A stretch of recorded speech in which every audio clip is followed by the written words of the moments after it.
Hoy es un día especial de conmemoración, es el Día del Trabajo. Nosotros vamos siempre a recordar el porqué de este día. La historia tiene que ver con un acto de represión que se llevó a cabo en Chicago, si no me falla la memoria, en 1886, un movimiento de los trabajadores para que se redujeran las horas de trabajo. Se empezó a plantear que debían ser 8 horas de trabajo. En ese entonces se trabajaban hasta 15, 16 horas y así inició un movimiento. Hubo una confrontación después de una manifestación y se culpó a 8 dirigentes. De manera injusta fueron juzgados, 3 a muchos años de prisión y 5 condenados a la horca. Se demostró que eran inocentes. La crónica en aquel entonces la hizo, entre otros, nada menos que José Martí como periodista. Entonces, posteriormente continuó el movimiento y aunque los asesinatos de los dirigentes no fueron un 1 de mayo, los trabajadores decidieron que fuese el Día del Trabajo, el 1 de mayo. Y se recuerda en todo el mundo como paradoja, no en Estados Unidos, porque los mismos que reprimieron a los trabajadores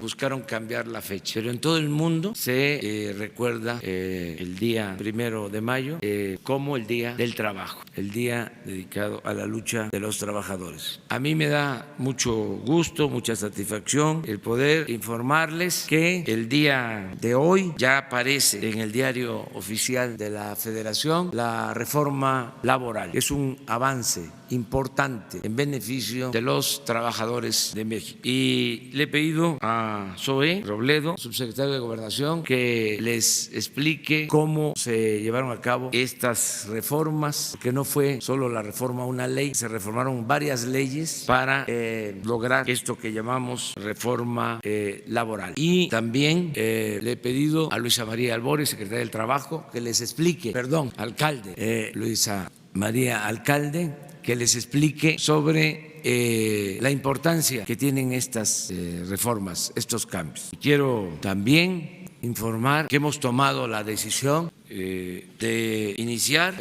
los trabajos. Esta es una responsabilidad de la Secretaría del Trabajo de Luisa María Alcalde. Vamos a iniciar las excavaciones para rescatar los cuerpos de los 65 mineros que quedaron enterrados en la mina de Pasta de Concha desde el 2006. Es un acto de justicia y es un compromiso que hicimos desde hace algún tiempo. Aquí tengo el texto o un fragmento de lo que dije el 26 de enero del 2012 en Tepic, Nayarit. Dije, el gobierno dejará de ser por autoritarismo o por omisión el principal violador de los derechos humanos. Desde los primeros días del gobierno, y aquí doy respuesta sobre una petición, iniciaremos el rescate de los restos de los 65 mineros que aún yacen en el socavón de la mina de Pasta de Concha, para satisfacer el anhelo más entrañable de sus familias y reafirmar la vocación humanista de todos los mexicanos. Eso fue lo que dije el 26 de enero del 2002. Vamos a cumplir esto. Vamos a recurrir a los expertos, especialistas, y vamos a trabajar para rescatar los restos de los mineros de Pasta de Concha. Esto es lo que puedo comentarles y les dejamos la palabra a Zoé y luego a Luisa María. Muchas gracias, con su permiso, señor presidente. Efectivamente, como se ha comentado ya, es altamente simbólico que en este día, el Día Internacional del Trabajo, esté publicándose en el Diario Oficial de la Federación dos decretos. Uno que reforma cinco leyes, son 569 artículos los que están siendo reformados, 555 de la Ley Federal del Trabajo, 6 de la Ley Orgánica del Poder Judicial de la Federación, 2 de la Ley Federal de Defensoría Pública, 2 de la Ley del Instituto del Fondo Nacional de Vivienda y 4 de la Ley del Seguro Social. Es también muy destacable que en este contexto en el que estamos, y a pesar de que estas son reformas todas legales que requerían de una mayoría simple, ambas en las últimas 2 votaciones, tanto en el caso de la reforma laboral que incorpora estas 5 leyes, las votaciones fueron prácticamente unánimes, en el caso del Senado con 120 votos a favor, 0 en contra y 2 abstenciones, y a eso se sumó que también está el día de hoy publicado un decreto que, si bien frente a este número tan amplio de artículos reformados, es también muy significativo, porque es una reforma al artículo 69 en particular de la Ley Federal de Trabajadores al Servicio del Estado, que lleva también a los sindicatos del Estado mexicano a esta ruta de libertad y de democracia sindical. Si a esto sumamos pues todos los eventos que hemos visto, pues el 1 de mayo no solamente es conmemorado y celebrado, sino hay una acción específica, desde luego, en el reconocimiento del movimiento obrero vivo, intenso, pero con un movimiento desde el gobierno hacia la democracia también en la vida sindical desde la Cuarta Transformación. Sería todo por mi cuenta, señor presidente. Gracias. Muchas gracias, presidente. Pues celebramos hoy, el 1 de mayo, con esta publicación en el Diario Oficial de una reforma histórica, una deuda, un pendiente que se tenía en este país, porque la democracia y la libertad no había llegado para el mundo del trabajo. Hoy, con esta reforma, tanto para los trabajadores en general como para los trabajadores al servicio del Estado, se hace una realidad que todas las mujeres y hombres que viven de su trabajo puedan elegir libremente a través del voto personal libre, directo y secreto a sus dirigentes. Esto por un lado. Por el otro lado, acabar con los contratos de protección. Esta reforma laboral trae como requisito, antes de poder emplazar a huelga, recordemos que los contratos de protección son aquellos que se firman a espaldas de los trabajadores sin siquiera consultarlos.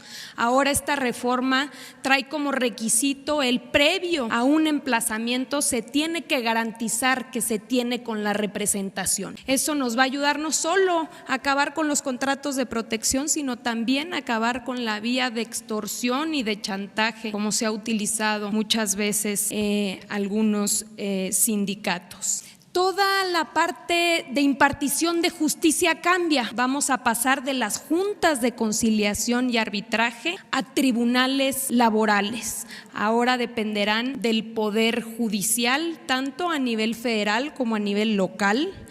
Se establece que previo a juicio se va a pasar por una etapa previa de conciliación, y esta reforma también implica la creación de un nuevo órgano autónomo, el Centro Federal de Conciliación y Registro, que se encargará, como lo dice su nombre, de la conciliación, pero también de todos los registros sindicales del país, tanto federales como locales. Es decir, quitar ese control político que se tenía desde el Ejecutivo para dárselo a un órgano autónomo, y también se encargará de los depósitos de contratos colectivos. Es decir, hay todo un cambio en la impartición de justicia, con procedimientos más ágiles, más cortos, orales, en presencia de juez, que dependerán ahora del Poder Judicial. Se van a eliminar las juntas de conciliación y arbitraje. Por el otro lado, se va a crear este órgano autónomo encargado de los registros sindicales de todo el país, del depósito de contratos colectivos y de la conciliación en el caso federal. y se crean todas las nuevas reglas para garantizar la libertad y la democracia, para que sean los trabajadores los que decidan quién los representa frente a los empleadores en una negociación colectiva. Esto nos va a ayudar a rescatar el corazón de las relaciones laborales, que son los contratos colectivos, y nos va a ayudar a avanzar en el país, no solo para ir aumentando salarios y condiciones de trabajo, sino también como este diálogo responsable para aumentar productividad y fortalecer al sector productivo. Entonces, nos parece que es una noticia extraordinaria para el día de hoy, Día del Trabajo, 1 de mayo. Muchas gracias. Bueno, añado de que la esencia de la reforma, aunque tiene muchas cosas favorables para los trabajadores, es de que se garantiza la democracia sindical, porque se establece por ley el que tienen que haber elecciones de dirigentes y tienen que ser elecciones mediante voto directo, libre y secreto de los trabajadores. Esto es un avance importantísimo. Y primero se había aprobado para todos los trabajadores en general, sin incluir a los trabajadores al servicio del Estado. Y ya se logró también que deban elegirse dirigentes de sindicatos de trabajadores al servicio del Estado. Esto es lo que tiene que ver con el apartado B. Incluye la elección de dirigentes de maestros, por ejemplo, con voto libre y secreto y directo. Se van a dar muy buenas lecciones de civismo y de democracia en el futuro. Esto es importante destacarlo. Y lo segundo que quiero subrayar es que se logra esta reforma por la buena voluntad de los sectores. Se llega a este acuerdo luego de hablar bastante, de dialogar con el sector empresarial, con el sector obrero, con todos los factores de la producción, y también agradecer mucho a los legisladores, diputados, senadores, porque ellos aprobaron esta reforma. En el caso del Senado, lo decía yo ayer en el Infonavit, 120 votos a favor, 2 abstenciones y 0 en contra. Es como para decir, con todo respeto a otros gobiernos de otros países, tengan para que aprendan. Un acuerdo unánime, no es solo la participación del Ejecutivo, es la participación de los representantes del gobierno, de los trabajadores, de los empresarios, de los poderes del Estado. Entonces fue un avance importante lo que estamos ahora logrando, consiguiendo. Es histórico este diario oficial de la Federación. Muy bien, ahora sí, abramos. Las 3 compañeras. Buenos días, presidente. Preguntarle sobre este anuncio que hace del rescate de los mineros, preguntarle si habrá participación de Grupo México, ya que usted había afirmado, incluso todavía en campaña, que Germán Larrea nunca quiso comprometerse al rescate de estos cuerpos. Incluso usted había mencionado que era un empresario de mal corazón. Y por otro lado, preguntarle en cuanto a la reforma educativa, dado que no fue aprobada, no alcanzó la mayoría, ¿qué va a pasar con el memorándum? ¿Este se mantiene vigente? ¿No va a haber evaluaciones para maestros? ¿Y cuál es el plazo de aplicación de este memorándum para no aplicar las leyes en materia de educación? Gracias. Bueno, en el caso del rescate de los mineros, se habló con los familiares. Luisa María, alcalde, habló con los familiares de los mineros. Y es una petición que vienen haciendo desde hace mucho tiempo. Y se buscó a Germán Larrea, aunque ya en otra ocasión yo se lo había planteado, y está fuera del país, y nosotros tomamos esta decisión. Estoy seguro de que no va a oponerse, porque es una decisión con dimensión humanitaria y es también una decisión del Estado mexicano. Como presidente de la República he tomado esta decisión y tengo facultades, podemos hacerlo y no creo que se oponga. Si ayuda, bienvenido. Si no ayuda, de todas maneras lo vamos a hacer. Tenemos presupuesto. Saben ustedes que la secretaría que más presupuesto recibió este año fue la Secretaría del Trabajo. Se incrementó su presupuesto pero como en 500%. ¿Cuánto era el presupuesto de la Secretaría del Trabajo en 2018? 4,000 millones. ¿Cuánto es el presupuesto de la Secretaría del Trabajo este año? 40,000 millones. ¿Alcanza o no alcanza? ¿Hay o no hay? ¿Pero ya hay un estimado de cuánto podría llevar este rescate? Lo que se requiera. Vamos a eso. Ya los familiares tienen hasta dictámenes, han ido avanzando. Ha sido su demanda principal. Entonces, tomamos la decisión de hacerlo nosotros. ¿Cuándo podría empezar? ¿En un mes? ¿En qué plazo estima que pueda iniciar el rescate? Ya a partir de este anuncio, ya Luisa María va a empezar a trabajar con este propósito de que él veía que era difícil, sin embargo hay otras opiniones, difícil en el sentido de que por la explosión que era improbable encontrar los restos, hay opiniones en otro sentido de que sí es posible encontrar los restos y vamos a intentar este trabajo, vamos a hacer este trabajo porque lo consideramos importante. Los restos y cuánto tiempo tardaría. Vamos a esperar cuando tengamos más información se les va a dar a conocer. Es un compromiso que hice y que quiero cumplir. Sí, hay otras demandas. Vamos a dar respuesta a esta demanda en particular. Sí, nosotros estamos dispuestos a pedir perdón en todo lo que se haya hecho y hubiese significado o haya significado una injusticia. No podemos nosotros dar la espalda a los dolores de la humanidad. Este es un gobierno humanista. Entonces vamos a llevar a cabo esta acción. Pero me preguntaste otra cosa. Sí, sobre la reforma educativa, pues no se aprobó. Los panistas incluso festejaron que no cayó. ¿Y cuál es, si se mantiene la vigencia del memorándum que había enviado? Bueno, primero que tengo información que va a regresar a la Cámara de Diputados y es muy probable que vuelva al Senado y se tiene que hacer en un periodo extraordinario que espero, deseo, se lleve a cabo lo más pronto posible. O sea, todavía no está decidido este asunto, está en proceso legislativo. No se alcanzó la mayoría que requiere la aprobación de la reforma en el Senado. Faltó un voto porque los senadores de un partido conservador votaron en bloque en contra. Sí, pero en bloque un partido conservador se opuso. No puedo decir qué partido fue, se los dejo de tarea. Y faltaron 2 o 3 senadores del movimiento liberal que no asistieron o se fueron o no estuvieron.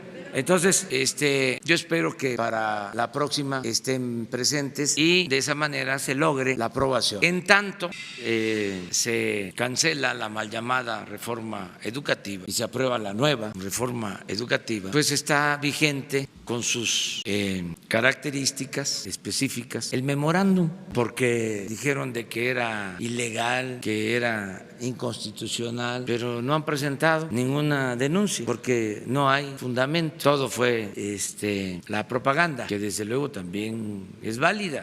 A nuestros adversarios no les gusta lo que hacemos, a los del Partido Conservador y a sus voceros, entonces critican, pero bueno, tienen todo su derecho de hacer. En suma, se va a reponer el procedimiento, como dirían los abogados, regresa a la Cámara de Diputados, que ya había aprobado la nueva reforma educativa, regresa, los diputados van a devolver el proyecto al Senado y se vuelve a someter a votación. Es muy difícil que cambien de opinión los del bloque conservador, pero bueno, no descartarlo porque hay milagros. Se puede dar el caso de que ellos cambien y que los que faltaron, 1, 2, 3, pues que participen, que vayan y entonces se puede aprobar la nueva reforma. Presidente, ¿fue falta de capacidad de negociación de Ricardo Monreal para lograr esta mayoría calificada y pedirá alguna sanción para estos morenistas que se ausentaron? No. Es que cuando hay 20, ¿cuántos fueron los que votaron en contra en el Senado? No, pero no se puede decir eso. Son como 38. Entonces, es un bloque, pues. Ya dijimos de que los morenistas en el Senado y en algunas entidades como por ejemplo Tlaxcala, que es de donde yo vengo, pues el Congreso, aunque tenga mayoría de Morena, no se perciba así, teniendo solamente una persona del PRI, parezca que el PRI sigue gobernando. ¿Eso no le preocupa? Al menos en la cuestión del Senado. No me preocupa, porque es otro tipo de situaciones. No debemos de mezclar. O sea, una cosa es lo que hace la legislatura de un estado y otra cosa es la aprobación o no aprobación de la reforma educativa en el Senado, que es lo que estamos tratando. Sí, pero Que cumplan con su trabajo, su responsabilidad y acudan, porque pues están siendo faltistas, como hemos visto a legisladores de otros partidos históricamente. Pues sí, van a cumplir. En algunos casos, me decían, de los tres, hubo incluso quienes fundamentaron, o hubo un caso en donde se fundamentó el por qué no iba a asistir, y en dos no hubo esta justificación. A veces se piensa, no estoy yo justificándolos, a veces se piensa de que no hace falta, que ya se da como un hecho de que se va a aprobar. Como ya se había aprobado con margen suficiente en la Cámara de Diputados, a lo mejor pensaron, pues 1 o 2 votos no va a ser la diferencia, y resulta que sí, que fue por un voto. Entonces se va a reponer. Claro, es también posible, sí, todo es posible, a veces hasta las piedras cambian de modo de parecer, que los que votaron en contra cambien, como también los que votaron a favor cambien de parecer. O sea, así es esto, es la democracia. Lo importante es que se va a reponer el procedimiento y que yo espero que en un extraordinario ya se define. De todas maneras, está el memorándum que reafirma, les guste o no les guste a los conservadores, el compromiso inalterable de cancelar la mal llamada reforma educativa, que fue una imposición que se llevó a cabo desde el extranjero. Ya nada más por ese simple hecho no tiene legitimidad. ¿Saben qué hacían? Y ahora me están dando pie a que les dé un informe adicional. ¿Saben qué hacían? Definían en el extranjero la agenda que tenía que aplicar el gobierno de México. No teníamos ni siquiera una agenda propia. Eran las llamadas reformas estructurales. Así se malgobernó en los tiempos pasados, en el periodo neoliberal o neoporfirista, con puras recetas enviadas desde el extranjero. Reforma educativa, reforma energética, reforma fiscal. Eso se termina. Ya la agenda es nuestra y se apega a las necesidades de los mexicanos, no a los intereses de quienes nos veían como país de conquista y se dedicaron a saquearnos. Eso se acaba. Quiero informarles que ayer se vencía el plazo para presentar el plan de desarrollo y ya entregamos el plan de desarrollo 2018-2024. Y digo 2018 por el mes de diciembre, plan de desarrollo para el sexenio. Y no tiene nada que ver con los planes de desarrollo que se presentaban en el periodo neoliberal o neoporfirista. Ni siquiera los términos tecnocráticos se utilizan. Vamos por un camino del todo nuevo, no por el camino trillado del periodo neoliberal. Este plan de desarrollo se va a dar a conocer el día de hoy. Lo voy a subir a las redes para que se conozca. Pero es nuestro. Llevaba años, 36 años, en que no se hacía un plan de desarrollo apegado a nuestras necesidades. Ahora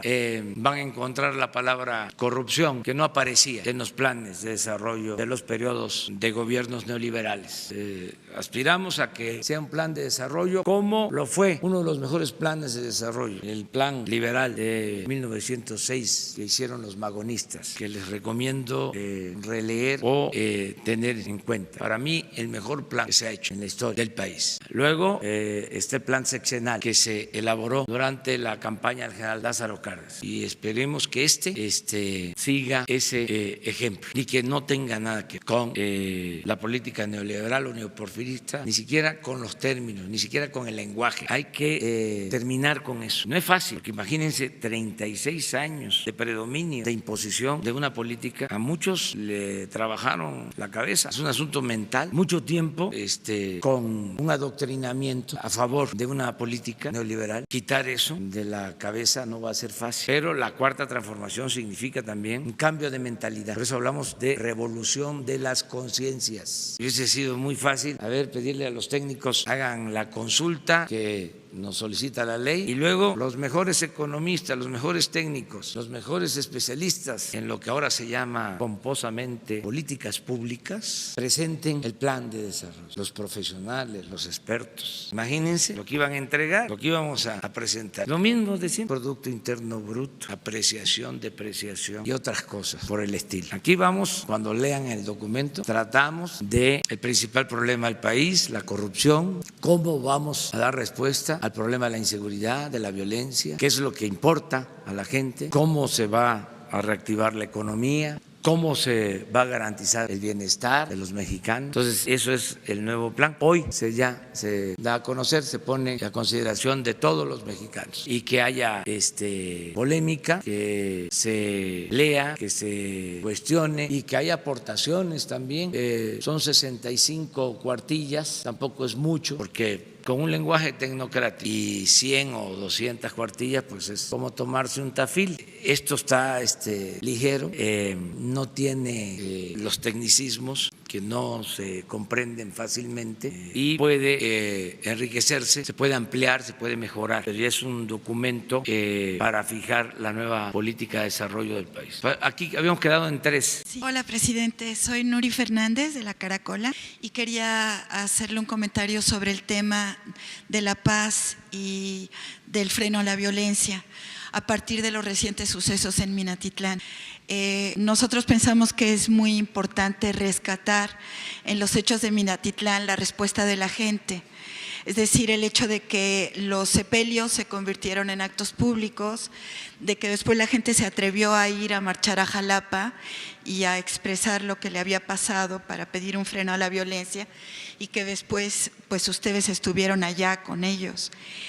Y pues preguntarles si además de los programas sociales, además de la Guardia Nacional, además de las iniciativas de despenalización que creemos que son muy importantes, además de lo fundamental, terminar con la corrupción y acabar con el vínculo entre el crimen organizado y el Estado, que permitía el libre tránsito de todo tipo de drogas hacia Estados Unidos, preguntarles si no han considerado la posibilidad de convocar a una organización de base contra la violencia y por la paz, en los barrios, en las comunidades, en las colonias, comités contra la violencia y por la paz, sobre todo en los lugares pues donde las cosas están más graves. ¿Por qué razón? Porque pues la gente se organiza ya para buscar los cuerpos, ¿no? Y sería bueno pensar en una organización preventiva, que la gente es la que tiene más información, que sabe lo que está pasando y que podría ayudar muchísimo al gobierno en el esfuerzo de la paz y contra la violencia. Entonces, esa es la pregunta. Gracias. Es muy buena la aportación y desde luego que nos están acompañando los ciudadanos en todo este proceso y lo vamos a seguir promoviendo porque tenemos que ir juntos, tienen que seguir ayudando los ciudadanos y la gente está dispuesta a eso. Es cosa de articular los esfuerzos, de buscar la forma en que participen los ciudadanos. Hay ventajas, por ejemplo, lo que señalabas, el no permitir la impunidad. ¿Por qué la violencia? Y también, ¿por qué la corrupción? Porque se toleraba. O sea, desde el gobierno, en el caso de la violencia, había contubernio, sigue habiendo, que no podemos limpiar de la noche a la mañana un gobierno corrupto que estaba tomado, secuestrado al servicio de la delincuencia común y de la delincuencia de cuello blanco. Entonces es un proceso, pero es una ventaja el que no se permita la impunidad, cero impunidad. En eso estamos. La otra ventaja es que podamos contar con el apoyo de los ciudadanos, que nos tienen confianza y que saben que no vamos nosotros a ocultar nada ni vamos a cometer una injusticia. Entonces yo tengo por eso mucha confianza de que vamos a ir avanzando. Dejaron muy destruido el gobierno, se afectaron mucho las instituciones, se afectó el tejido social, uno de los saldos más negativos, dañinos de la llamada política neoliberal o neoporfirista es la desintegración en las familias, que se habla de que no hubo crecimiento, sí, pero no solo fue eso. Se habla de que creció la corrupción, sí, pero no solo fue eso. Creció la violencia, sí, pero no solo fue eso. Se desintegraron las familias. Se afectó, para mí, la principal institución de seguridad social que tenemos los mexicanos, la familia. Entonces tenemos que reconstruir desde abajo, entre todos, reconstruir lo que se ha dado en llamar el tejido social. Pero sí vamos a poder. Si no, hay impunidad. Y aprovecho para decirle a los que piensan que va a seguir lo mismo, no va a haber impunidad y la autoridad que proteja a delincuentes va a ser castigada. Ya se terminó la impunidad. Ayer me preguntaban sobre la actitud de jueces del Poder Judicial. Estamos planteando que se haga una revisión, desde luego, con respeto a la autonomía del Poder Judicial, porque hay casos en donde se detienen a presuntos delincuentes y el mismo día salen porque los jueces los dejan en libertad. En algunos casos argumentan de que están mal integradas las investigaciones, pero en otros casos es muy evidente de que no están cumpliendo con su deber. Entonces, esas cosas no se van a permitir, no se va a tolerar. Sí, y en ese mismo sentido, saber si pronto habrá un informe de la Comisión de la Verdad sobre Ayotzinapa, de cómo están avanzando las investigaciones, porque es precisamente de lo que sí, se va a informar. Yo espero que ya tengamos avances. Pues deseo con toda mi alma saber dónde están los jóvenes de Ayotzinapa. Entonces, pero sí vamos a informar sobre la falta de la comunidad. Gracias, presidente. Quería consultarle sobre varios temas en el asunto económico. De acuerdo con algunas calificadoras y especialistas, la economía registra un frenón en el primer trimestre de este año y entre otras causas atribuyen a los bloqueos que hubo en vías del tren, a la cancelación del aeropuerto de Texcoco, el cierre de los ductos y entonces al final en el primer trimestre de este año no se pudo conjurar la maldición de los arranques de sexenio de no tener un crecimiento como se estima. Conocer qué cifras tienen ustedes y qué piensan sobre este tema en particular. Y en ese mismo tema económico, también los reportes de cifras oficiales registran que existe un gasto menor al programado. Yo quiero saber si hay algún riesgo de subejercicio o es parte de los ajustes o de un incremento en las medidas de austeridad que está aplicando el gobierno. ¿Es eso o hay un riesgo real de subejercicio? Y por otro lado, preguntarle su opinión sobre las críticas que lanzó ayer el PRI en la Cámara de Diputados contra el proyecto de ley de austeridad que terminó por aprobarse, sobre todo por la acusación que hay sobre la decisión de dejar para uso discrecional del titular del Ejecutivo los ahorros que se consigan, es decir, que usted pueda a través de decretos decidir el destino de los recursos que se generen por los ahorros. Bueno, cerca de lo primero, pues nuestros adversarios están apostando a que nos vaya mal y un día sí y el otro también están hablando de estancamiento económico, de que no está funcionando el gobierno. Lo cierto es que vamos muy bien, muy bien. Nada más les recomendaría a los expertos y a los analistas conservadores que revisaran cómo fue el primer trimestre del inicio del gobierno de Ernesto Zedillo.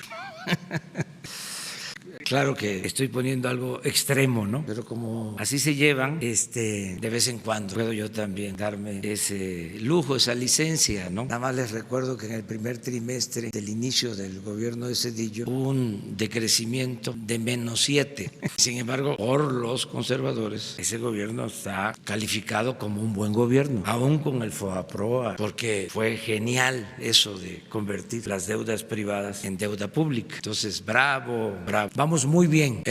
También no hay subejercicio, no existe subejercicio. Vamos de acuerdo a lo programado. Y sí hay austeridad. Y ahora que se aprobó la ley de austeridad en la Cámara de Diputados, falta todavía el Senado. Ya esos principios básicos se van a retomar, aunque ya muchas acciones se están llevando a cabo. Pero, por ejemplo, en un memorándum yo había ordenado de que desaparecieran las direcciones adjuntas que creó Calderón, porque fueron muchas. No, exactamente. Y ahora que estamos haciendo la revisión, nos estamos encontrando de que algunos no hicieron caso. Entonces ya ven cómo somos de perseverantes. Pues vamos a hacer la revisión de nuevo, está recordando. Es lo que hablaba, es una mentalidad que va a llevar tiempo cambiar, pero tenemos que modificar todos esos procedimientos. No puede haber gobierno rico, un pueblo pobre. Le costaba muchísimo al pueblo mantener al gobierno. Entonces, austeridad republicana, juarista,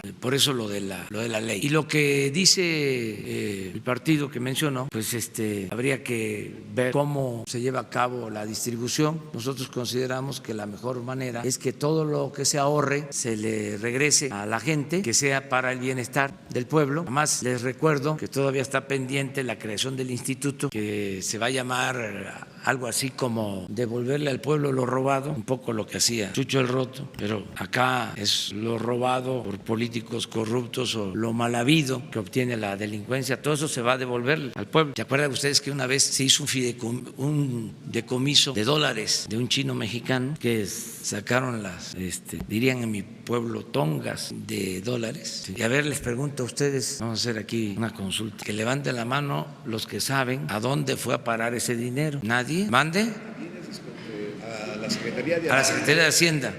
Sí, la mayoría no sabe. No solo ustedes, yo no sé exactamente. Me imagino que a la Secretaría de Hacienda, pero ahí ya se pierde a la Policía Federal. Entonces lo que queremos es que, por ejemplo, en ese caso, ese dinero se entregue a las comunidades, a los pueblos, que se sepa. Ese partido pues tenía un procedimiento muy peculiar antes. Hacían bolsas, les llamaban moches y se repartían el dinero del presupuesto. Entonces ya no hay moches, ahora es un procedimiento distinto. Pero tienen derecho pues a expresarse. No porque cada 3 meses tenemos que informar. Yo creo que eso lo deben de saber si son legisladores. Tenemos que informar cómo va el ejercicio del presupuesto. Y además, si hay una modificación tanto a la ley de ingresos como al presupuesto, pues se tiene que solicitar la autorización del Congreso, que incluso es probable, ¿sí?, que en el transcurso del año se haga un ajuste al presupuesto, una reasignación de recursos, tiene que haber transferencias en el marco de la ley y se hace poniendo a consideración de la Cámara. Por ejemplo, si hay un ahorro en gasto de operación porque ya no van a haber asesores, en el caso que se decidiera así, porque ¿para qué queremos asesores? Que no, el secretario de Comunicaciones es un experto, es un hombre con gran experiencia, el ingeniero Jiménez Espriu, que no tiene a subsecretarios también con mucha experiencia. Entonces, ¿por qué los asesores? ¿Para qué? O porque antes no había límite y se podían tener 10, 15 asesores. Era forma de darle oportunidad a los amigos, a los conocidos. Entonces, todo eso se va a terminar. Entonces, si ahorramos, porque ya no van a haber tantos asesores, o estas direcciones adjuntas que se van a quitar todas, pues ahí va a haber ahorro. Ya no se van a comprar vehículos nuevos para funcionarios, ni va a haber renta. Entonces, toda esa bolsa, todo eso que se obtenga, se va a reasignar para dar más apoyos a personas con discapacidad, para darle suficiencia presupuestal al programa de adultos mayores, para que se pueda ampliar el programa Sembrando Vida. Pero eso lo tenemos que informar al Congreso. Es decir, hay esta reducción en gastos de operación, incluso en servicios generales, en nómina. Ayer estuve en el Infonavit, en el Consejo, y los felicité porque el anterior director del Infonavit, ya lo he dicho, pero es un ejemplo y no es nada personal. Así eran las cosas. Antes ganaba 700,000 pesos mensuales y el actual va a ganar 100,000. Entonces, ahí hay un ahorro. Entonces, ese es el dinero que se va a utilizar para lo más necesario. Por ejemplo, en las prioridades que tenemos, que son 60 prioridades, la número 1 es tener recursos suficientes para identificar cuerpos de personas que no han sido identificadas, más de 20,000 cuerpos. Esa es la prioridad 1. Tenemos un presupuesto para eso, pero como es prioridad, si hace falta, para eso se usa ese dinero. Y así en muchas otras cosas. Desde luego vamos a estar informando constantemente. Presidente, buenos días. Hoy en el Universal tenemos que el ministro Alberto Pérez Dayán propondrá al Pleno de la Suprema Corte declarar inconstitucional la Ley Federal de Remuneraciones por violaciones al proceso legislativo. ¿Usted cree que esto se va a analizar a mediados de mayo y usted cree que esta situación es por precisamente los señalamientos que usted ha hecho al Poder Judicial? Y también, a su vez, ayer en la CONAGUA, al parecer, los gobernadores le presentaron a usted señalamientos de jueces en los estados que han incurrido en actos de corrupción y al parecer usted ordenó que se haga una mesa. ¿Quién encabezará esta mesa por parte del gobierno federal? Y si esta propuesta fue de Enrique Alfaro y si Enrique Alfaro estaría también siendo parte de esta mesa para analizar casos de corrupción de jueces. Gracias. Bueno, los procesos que se siguen, ya sea por amparos presentados, controversias acerca de la disminución de los sueldos de los altos funcionarios públicos, pues va a seguir su curso hasta que se llegue a una definición. Nosotros vamos a seguir defendiendo el que no deben haber sueldos extravagantes como los que existían. recuerdo que los altos funcionarios públicos de México eran de los mejores pagados del mundo. Creo que solo el presidente de Estados Unidos. Y ahora no sé cuánto esté recibiendo el presidente Trump, pero antes solo el presidente Obama ganaba más que los ministros de la Corte. No ganaba más el presidente de Francia ni de Alemania, ningún jefe de Estado o primer ministro o presidente de un país, que lo que ganaba un ministro de la Corte. O sea, hay pruebas de eso. Acabo de hablar de lo que ganaba el director del Infonavit. Entonces, es un abuso, con todo respeto, habiendo tanta pobreza en el país, tantas necesidades, que existan estos sueldos. Es lo mismo de los expresidentes, eran los que tenían la pensión más alta en el mundo. Ahí sí, sin duda, eran los que recibían más de todos los expresidentes, alrededor de 5 millones de pesos mensuales en total. Entonces, todo eso ya se eliminó. Pero claro, hay controversias, hay amparos, que se continúe con todos esos procesos judiciales y que al final pues se resuelva lo que convenga. Ya está en la Constitución, en el artículo 127, que nadie puede ganar más que el presidente de la República. Eso está aprobado, es constitucional y yo creo que todos sabemos, no solo los abogados, de que la Constitución es ley suprema, es la ley de leyes. Bueno, cerca de lo otro sí se planteó ayer lo de esto que mencionaba, que hay comportamientos indebidos o, como dicen los abogados, presuntamente indebidos, inapropiados en jueces y en magistrados. Y el gobernador de Jalisco hizo mención de este asunto, porque se da este problema en todo el país, con jueces y con magistrados, pero de manera muy evidente en Jalisco. Entonces, de manera muy respetuosa, se va a pedir al Poder Judicial, considerando de que es un poder independiente, que atienda este asunto, porque sí, hay hechos muy reprobables. ¿Se realizará una mesa por parte del gobierno para analizar estos casos? Se está pidiendo plantear al Poder Judicial este asunto y al mismo tiempo ofreciendo todo nuestro apoyo, porque es un asunto también del Estado mexicano. No puede permitirse que ninguna organización delictiva, sea de lo común o de cuello blanco, tome, secuestre instituciones, se apodere de instituciones. Eso no, es un asunto que tenemos que cuidar todos para pintar bien la raya entre delincuencia y autoridad, que no haya contubernios. Eso se trató y sí fue Enrique Alfaro. Atrás, te vas a esperar mañana. Hola, buen día, señor presidente. Kevin Ramírez, del diario 1+1. Presidente, en estos meses de gobierno ha presentado programas sociales como Sembrando Vida, que apoya la reforestación y al campo. Pero, señor presidente, en su administración tiene contemplado una estrategia para abastecer de agua a todo el país, ya que datos de la INEGI, más de 44 millones de mexicanos les escasea el agua en sus hogares. Entonces, ¿tendrá una estrategia para abastecer de agua a todo México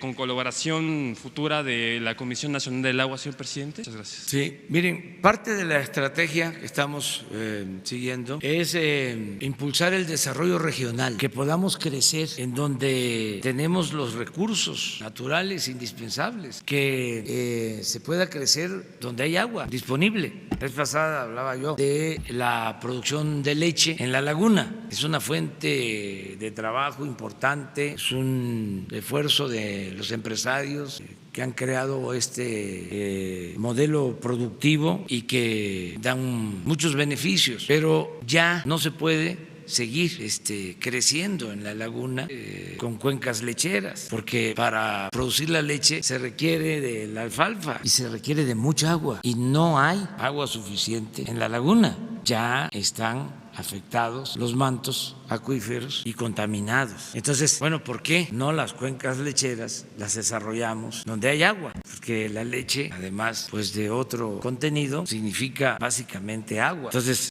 ordenar eso y para cuidar nuestra naturaleza y que no nos falte el agua, pues hay que reforestar. ¿Qué es lo que estamos haciendo? Sembrando árboles maderables en el sureste, y hay que hacerlo en todo el país para que no nos falte el agua, pero por eso se requiere también de la planeación. Esa es una diferencia con el modelo neoliberal. Para ellos el mercado es lo predominante, la rentabilidad. Cuando se tiene un Estado democrático se tiene que buscar que haya una planeación racional, que haya un desarrollo sustentable. No es aquí vamos a poner una empresa o aquí va a haber una mina y lo importante es producir riqueza y además va a haber empleos, sí. ¿Y la naturaleza qué? El desarrollo sustentable es que se pueda crecer, puede haber empleos, pero al mismo tiempo no se destruya, que no se destruya el territorio. Entonces, eso es lo que estamos haciendo para que no nos falte el agua. Y si desarrollamos todo el país de manera horizontal, no vamos a tener problemas. Lo que sucedió en el periodo neoliberal es que hubo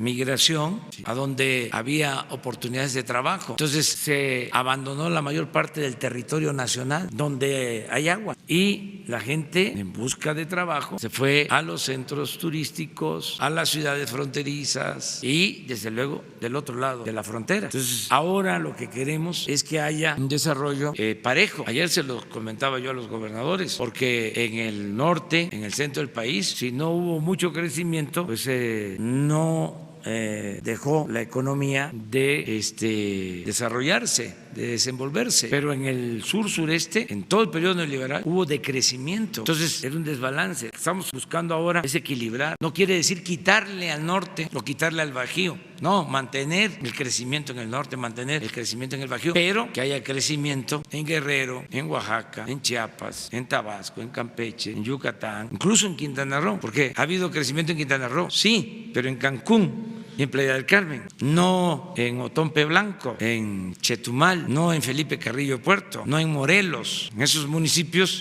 no ha habido crecimiento. Todo se ha concentrado en el Caribe por el turismo. Entonces queremos que haya un crecimiento parejo, equilibrado. Y así vamos a poder contar con agua de manera permanente. No apostar, por ejemplo, a que siga creciendo la Ciudad de México, porque aquí ya no hay agua suficiente y lo que se produce son hundimientos, ¿sí? Más traer el agua, ¿sí? Es además muy costoso. Entonces, en vez de traer el agua, vamos a dar oportunidades para que la gente pueda vivir donde hay agua. Ese es el plan. Ustedes tres. Buenos días, presidente y secretarios. Gabriela Jiménez del Sol de México. La Fonatur hoy hace públicas las bases de licitación para el Tren Maya.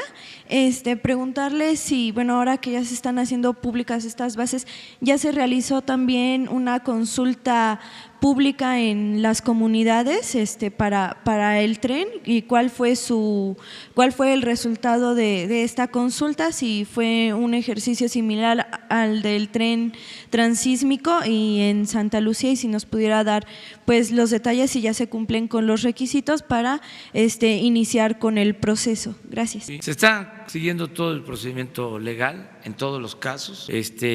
Donde se necesite hacer la consulta se va a llevar a cabo. No tengo ahora el informe sobre lo del Tren Maya. Ahí les recuerdo que la mitad del trazo, la mitad de los 1.500 kilómetros del Tren Maya es la antigua vía del ferrocarril del sureste, como dicen los especialistas. Ya es una zona impactada, o sea, ya existe la vía, hay 750 kilómetros de vía, desde Palenque hasta Valladolid, o sea, Palenque, Escárcega, Campeche, Yucatán y Valladolid. Para llegar a Cancún, por ejemplo, se necesitarían 200 kilómetros de una vía nueva, pero existe el derecho de vía de la carretera Mérida-Cancún, que es una concesión que tiene ICA, y ellos están dispuestos a permitir el uso del derecho de vía en la autopista. Pero es válido que se hayan lanzado las bases de la licitación cuando, bueno, por ejemplo, el pueblo de zapatista se ha opuesto y no se ha realizado la consulta, digamos, ¿es válido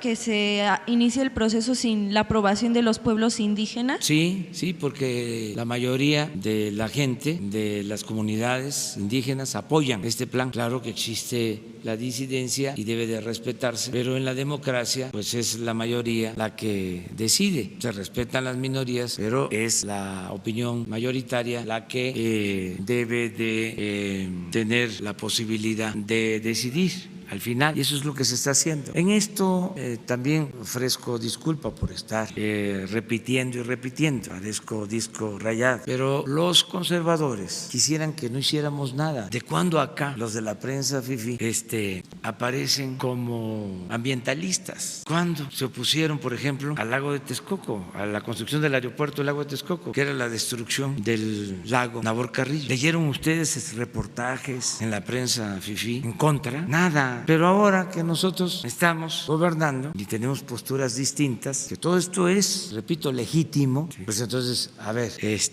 ya hicieron consulta. ¿De cuándo acá los conservadores defienden a las comunidades indígenas? Si la verdad, son bien racistas y clasistas, pero tienen derecho a expresarse, como también nosotros tenemos derecho a dar a conocer nuestros puntos de vista. Entonces, todo lo que se necesite hacer, de acuerdo a la ley, se va a hacer, se va a consultar a todos los pueblos, no se va a imponer nada. Somos juaristas. Los conservadores no son juaristas. ¿O sí son juaristas los conservadores? Los fifís. No. Hace poco recordaba yo que las mujeres fifís en los tiempos de la Reforma decían cuando iban al baño, voy al Juárez. Entonces, ¿qué decía Juárez? Nada por la fuerza, todo por la razón y el derecho. Y ahora estoy hablando hasta más despacio que de costumbre, que también eso les molesta, pero es fácil ahora con la nueva tecnología. Si le suben de velocidad, me ayudan, ¿no? Sí, se puede. Además, Gracias, ya con eso se resuelve. Gracias, presidente. 2 puntos. Si pudiera hablar un poco más sobre el caso de Jalisco y la presión que hay o contubernio, según sea el caso, de la criminalidad con los jueces. ¿Estamos hablando de organizaciones específicamente del crimen organizado o también son del Foro Común las que estarían, digamos, teniendo a su servicio a estos jueces? Así como Sinaloa ha sido más legendariamente la tierra de Joaquín El Chapo Guzmán, el estado de Jalisco siempre ha estado lleno, rodeado, cundido del crimen organizado y también de todas las ramificaciones de este líder, de este cártel que lideraba Joaquín El Chapo Guzmán, pero también está el cártel Jalisco Nueva Generación. ¿Ya se apoderó también del Poder Judicial estas organizaciones o son diversas organizaciones las que están trabajando en este sentido? Son casos que se dan en todo el país, repito, pero muy notoriamente en Jalisco, y han sucedido casos, se han dado hechos muy lamentables y voy a hablar de uno, porque además todo esto nos ayuda para que las autoridades que actúan con rectitud no se sientan solos, que todos apoyemos. Hay cosas que no se pueden permitir, no nos podemos callar. Se dio un caso reciente donde se detuvo a un presunto delincuente, un juez lo liberó y ese delincuente asesinó a el policía que lo había detenido. O sea, lo sacaron de la cárcel y fue a justiciar al que lo había detenido. ¿Qué delito había cometido el? Entonces, eso es inaceptable. Entonces, se tiene que actuar, se tiene que investigar y limpiar, si es necesario, el Poder Judicial. Esto es un asunto del Estado. Esto no podemos permitirlo bajo ninguna circunstancia. En el caso contrario, ¿hay funcionarios impartidores de justicia que hayan pedido custodia por el miedo, por ejemplo? Sí. Porque Jalisco no hay una situación de seguridad, pero todo eso lo podemos atender y resolver, pero no permitir de ninguna manera el contubernio. Esto es un caso extremo, se planteó ayer y desde luego que lo tenemos que atender. Yo estoy seguro que todos vamos a ayudar respetando la autonomía y la independencia del Poder Judicial. En otro cuestionamiento, presidente, hoy se cumplen pues ya 5 meses de su gobierno, del arranque del sexenio, y usted pues lo ha dicho tanto en campaña como ya en el ejercicio de gobierno, que se va a someter a la revocación de mandato, al escrutinio público, va a ser evaluado, ¿no? En términos muy claros, muy puntuales. ¿Cómo va a evaluar al gabinete? ¿En función de qué? ¿Cuenta ya con un mecanismo? ¿Lo está diseñando? Porque, bueno, por ejemplo, hemos visto diferentes episodios en donde, pues no sé, en etapas, no sé, de plena cuaresma, por decirlo así, querían resucitar la tenencia, ¿no? Más recientemente esta cuestión de la licitación de los libros de texto y el vínculo del compadrazgo. ¿Qué hizo el gabinete en este sentido? ¿Lo hacen a veces por quedar bien con usted? ¿Cómo los va a evaluar? ¿Usted va a ser evaluado por la ciudadanía todo el tiempo? Muy bien, me están ayudando mucho, es muy buen equipo y se está llevando a cabo una evaluación que hacemos conjuntamente. Se han establecido las prioridades, más de 60, y como en escuela, NA no acreditado, S suficiente, B buena y MB muy buena. ¿Y hasta ahorita cómo va la tabla de calificaciones? Quienes tienen MB. ¿Cómo cuántos? ¿O NA o A? En general, muy bien. hay apoyo, hay respaldo, pero tenemos que mejorar. Nosotros no podemos fallar, como me lo dijo un joven cuando se aparejó el día que iba yo trasladándome a la toma de posición, que me alcanzó en la bicicleta. Tú no tienes derecho a fallar. Y así es, no tenemos derecho a fallar.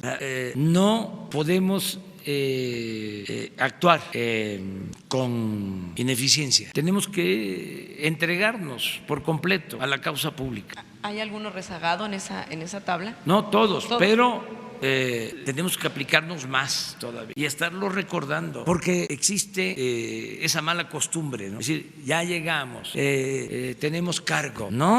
No son cargos, son encargos. No, ya llegamos y ahora, a ver, ¿sí? Me voy a rodear de achichincles, con todo respeto, de lambiscones, ¿no? De alcahuetes, me van a abrir la puerta, me van a estar ahí acompañando en todo, van a estar de salameros. Pues ya no, entonces hay que estar recordando.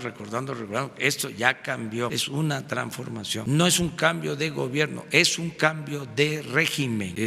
Hasta si voy a la casa de ustedes, tengo que venir viendo por el espejo de que no vengan detrás de mí y de que no haya guardias y que no anden armados. Y no es fácil, o sea, porque es toda una subcultura, que no le voy a llamar cultura a eso. Sí, son conductas. Entonces, todo eso tiene que ir cambiando y estar, repite. Y lo otro es estar señalando de que hay un objetivo superior, la transformación, que no son parcelas, no es lo que haga la Secretaría de la materia, sino es lo que vamos a hacer en conjunto como equipo para lograr la transformación de México. Ver el bosque, no solo el árbol, y acabar también con otro problema, el sectarismo, los que hacen grupos. El sectarismo hace mucho daño, tanto en la política como en el gobierno. Hace poco les comentaba de un poemínimo, dice, había un reino en donde se aprobó una ley, se aplicará el sectarismo, y no se permitió que se unieran las flores con las mariposas, y nunca hubo primavera. O sea,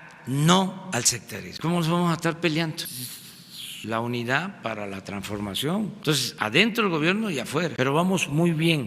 Sí, en efecto, son 5 meses. Yo voy a informar el mes próximo y hay razones para estar optimistas. Vamos muy bien. En la economía, en la política, en lo social, requete bien. Tenemos pendientes lo de la salud, pero ya lo estamos atendiendo. Pero vamos avanzando bastante bien. Y vamos a dar resultados pronto en materia de seguridad. Que dicen que me pongo camisa de fuerza, hablando de que pronto va a haber paz y va a haber tranquilidad y vamos a resolver el problema de la inseguridad y de la violencia. Y que para qué digo, en cuánto tiempo. Estoy seguro de que vamos a resolver el problema, que tenemos los elementos.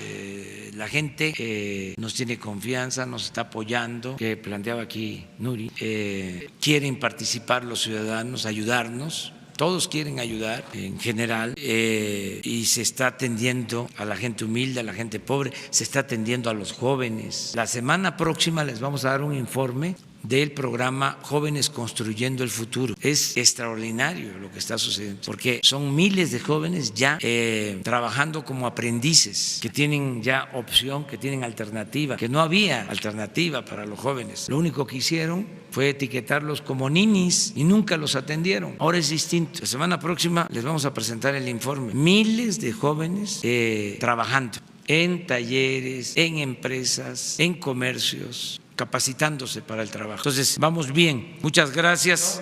Nos vemos mañana. Pendiente. Anda. Muchas gracias, señor presidente. Carlos Montesinos de la Hoguera. Buen día, secretaria, subsecretario.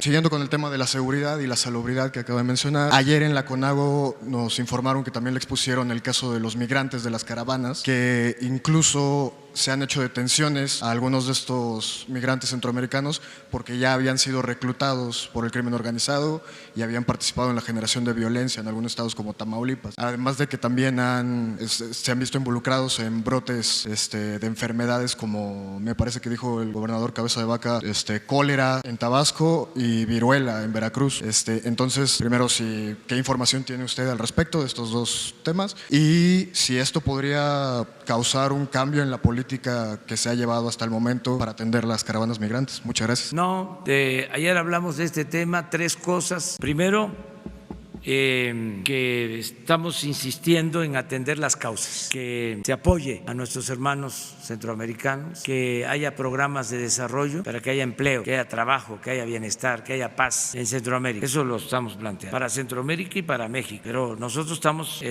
avanzando en ese sentido. Comentaba yo que solo en Chiapas ya se están sembrando 200,000 hectáreas y se van a dar este año, ya muchos ya están recibiendo sus apoyos, 80,000 empleos, solo en Chiapas, en el campo, en el Sembrando Vida, sembrando árboles maderables y frutales, solo en Chiapas. Entonces, lo primero es cooperación para el desarrollo. Lo segundo es que se entienda también que todos estemos conscientes de que hay un proceso electoral en Estados Unidos, que nada más tener eso como referente, porque antes decían los economistas o los políticos, decían la economía es asunto de los economistas, la política es asunto de los políticos. No, la economía, la política es asunto de todos, son oficios, es exagerado, ¿no? Decir que es ciencia, no, es juicio práctico. Entonces, que todos sepamos, hay elecciones en Estados Unidos, con todo respeto, porque tenemos que seguir aplicando el principio de no intervención y autodeterminación de los pueblos, pero para entender lo que nos pasa y lo que sucede, hay veces que se tiene que hablar de ciertas circunstancias. Allá tienen un periodo de gobierno de 4 años con reelección. Entonces, ¿qué suele pasar? De que el presidente gobierna 2 años y otros 2 pues los tiene que dedicar a lo electoral para buscar reelegirse. Y entonces en esos 2 años, pues como en cualquier campaña de cualquier parte del mundo, pues se utilizan temas. Entonces ahora estamos en esa temporada. Entonces vamos a ver esto con tranquilidad, porque hay acusaciones cruzadas, porque los partidos se acusan mutuamente. Eso sucede allá y sucede en México y sucede en España y sucede en cualquier país. Entonces nada más tener eso como referencia. Entonces cuando hay una temporada así, que es lo más recomendable, pues actuar con prudencia, entender ese contexto y, como decía Calimán, serenidad y paciencia. Y lo tercero es que en el caso migratorio, pues no dejar de actuar con humanismo y con respeto a los derechos humanos. Y aquí informo, porque tengo elementos para decirles que no tenemos ningún problema de enfermedades o de epidemias, porque se sueltan rumores, ¿no? Que no hemos tenido problema, casos muy aislados que no significan ningún riesgo para nada y que estamos buscando ordenar la migración, proteger a los migrantes y garantizar los derechos humanos y al mismo tiempo mantener una muy buena relación con el gobierno de Estados Unidos, no pelearnos, una relación de buena vecindad. Eso es lo que estamos planteando. ¿Eso fue lo que le comentó a los gobernadores? Eso fue lo que yo dije. Sí, entonces, ¿habrá más recursos para los estados o alguna cosa por el estilo? Porque ellos mismos reconocen que están rebasados. Estamos trabajando de manera conjunta. Por ejemplo, ayer la reunión con los gobernadores se dio en los mejores términos. Yo les agradecí todo su apoyo, todo su respaldo. Estamos trabajando en unidad con todos los gobernadores. No hay diferencias mayores. Existen, desde luego, algunos puntos de vista distintos, pero son más las coincidencias y la decisión unánime de trabajar de manera conjunta. O sea, fue una muy buena reunión en muy buen ambiente y siempre va a haber respeto. Muchas gracias.